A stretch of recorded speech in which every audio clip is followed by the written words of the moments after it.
मुख्यमंत्री देवेंद्र फडणवीस आज माओवाद्यांचा बालेकिल्ला असलेल्या अबुझमाळच्या सीमेवरती जाऊन पोहोचले आणि यावेळेला त्यांनी छत्तीसगड सीमेला लागून असलेल्या महाराष्ट्राच्या सीमेवरच्या पहिल्या गावामध्ये ते पोहोचले। कवंडे इथे पोलिसांच्या आउटपोस्टची त्यांनी पाहणी केली।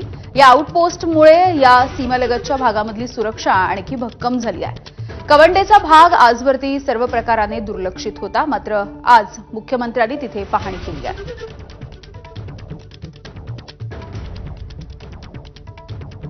महाराष्ट्राचे मुख्यमंत्री आणि गडचिरोलीचे पालकमंत्री देवेंद्र फडणवीस आपल्या सोबत आहे। सर, कवंडे, तुम्ही नेहमी म्हणता गडचिरोली महाराष्ट्राचा पहिला जिल्हा आहे, मग याला पहिला गाव, पहिला पॉइंट म्हणायचं महाराष्ट्राचा? खरं हा पहिला पॉइंटच आहे, कारण आपण इथनं बाजूला पाहू शकतो तर छत्तीसगड सुरू होत आहे। अगदी आपल्या नजरेसमोर छत्तीसगड आपल्याला दिसतंय, त्यामुळे अगदी हा महाराष्ट्राचा पहिला पॉइंट आपल्याला म्हणता येईल। आणि या बॉर्डरवर खरं म्हणजे खूप मोठी जी काही एक सिक्युरिटीची व्हॅक्यूम होती ती भरण्याचं काम या आउटपोस्टने केलेलं आहे। आणि आपल्याला माहिती आहे की पोलीस आउटपोस्ट ही केवळ सिक्युरिटी पुरतं मर्यादित नाही, तर वेगवेगळ्या योजना महसूलच्या, शेतीच्या सगळ्या आपण इथनं चालवतो।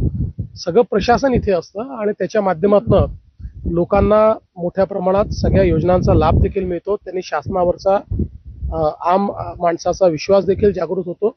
आणि त्यासोबत इथे नुसती आउटपोस्ट नाही तर 4Gचं टावर देखील आलेला आहे, त्यामुळे हा जो सगळा भाग पूर्णपणे अनकनेक्टेड होता हा एक प्रकारे जगाशी कनेक्ट झाला। कुठेतरी पेनगुंडा, नेलगुंडा आणि आता कवंडे सिक्युरिटीचा जो एक व्हॅक्यूम तयार होता, हळूहळू महाराष्ट्र सरकार भरत आहे या ठिकाणी। निश्चितपणे आपण जर बघितलं असेल तर गेल्या 2-2.5 वर्षामध्ये वेगवेगळ्या प्रकारचे 6 आउटपोस्ट अशा प्रकारचे तयार करण्यात आलेले आहेत। हा सगळा जो इलाका होता की ज्या इलाक्यात माओइस्ट विचरण करत होते किंवा सिक्युरिटी व्हॅक्यूममुळे ज्या ठिकाणी त्यांना थोडं सेफ वाटायचं, असा इलाका आता पूर्ण पोलिसांच्या डॉमिनन्स खाली आलेला आहे किंवा शासनाच्या डॉमिनन्स खाली आलेला आहे।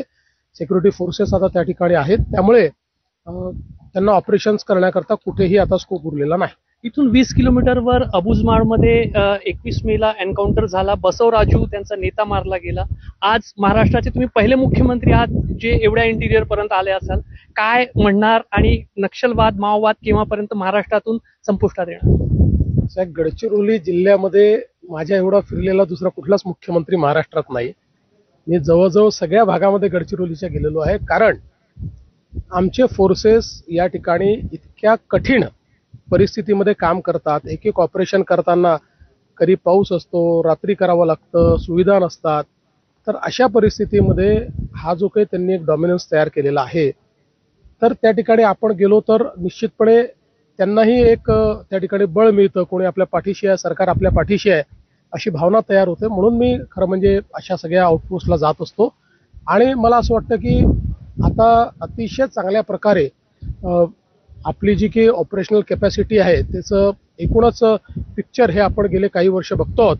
आता महाराष्ट्रामध्ये आपण हा जो काही माओवाद आहे हा संपुष्टात जवळपास आणलेला आहे। अखेरचा प्रश्न, जसे जसं सिक्युरिटी व्हॅक्यूम भरून काढला जात आहे, आपला डॉमिनन्स पोलिसांचा वाढत आहे, तसं तसं औद्योगिक प्रगती पण होत आहे, सायमल्टेनियसली दोन्ही प्रोसेस चालत आहे। निश्चितपणे, कारण बघा आता आम्ही जेव्हापासनं राजकारणामध्ये आलो तेव्हापासून आम्ही भाषणं करायचो आणि सगळेच नेते भाषणं करायचे की गडचिरोली फार समृद्ध आहे आणि गडचिरोली हा स्टील हब होऊ शकतो आणि गडचिरोली हा महाराष्ट्राचं एक प्रकारे पॉवर इंजिन होऊ शकतो, पण ते भाषणापुरतंच मर्यादित होतं।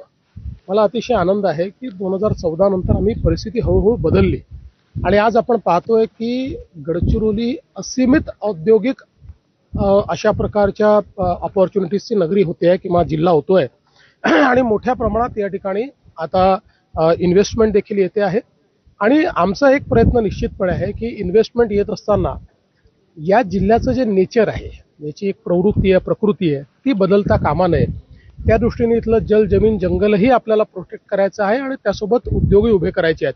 त्या दृष्टीने आम्ही इथलं प्लॅनिंग केलं आहे। रजत वशिष्ठ, ABP माझा, कवंडे।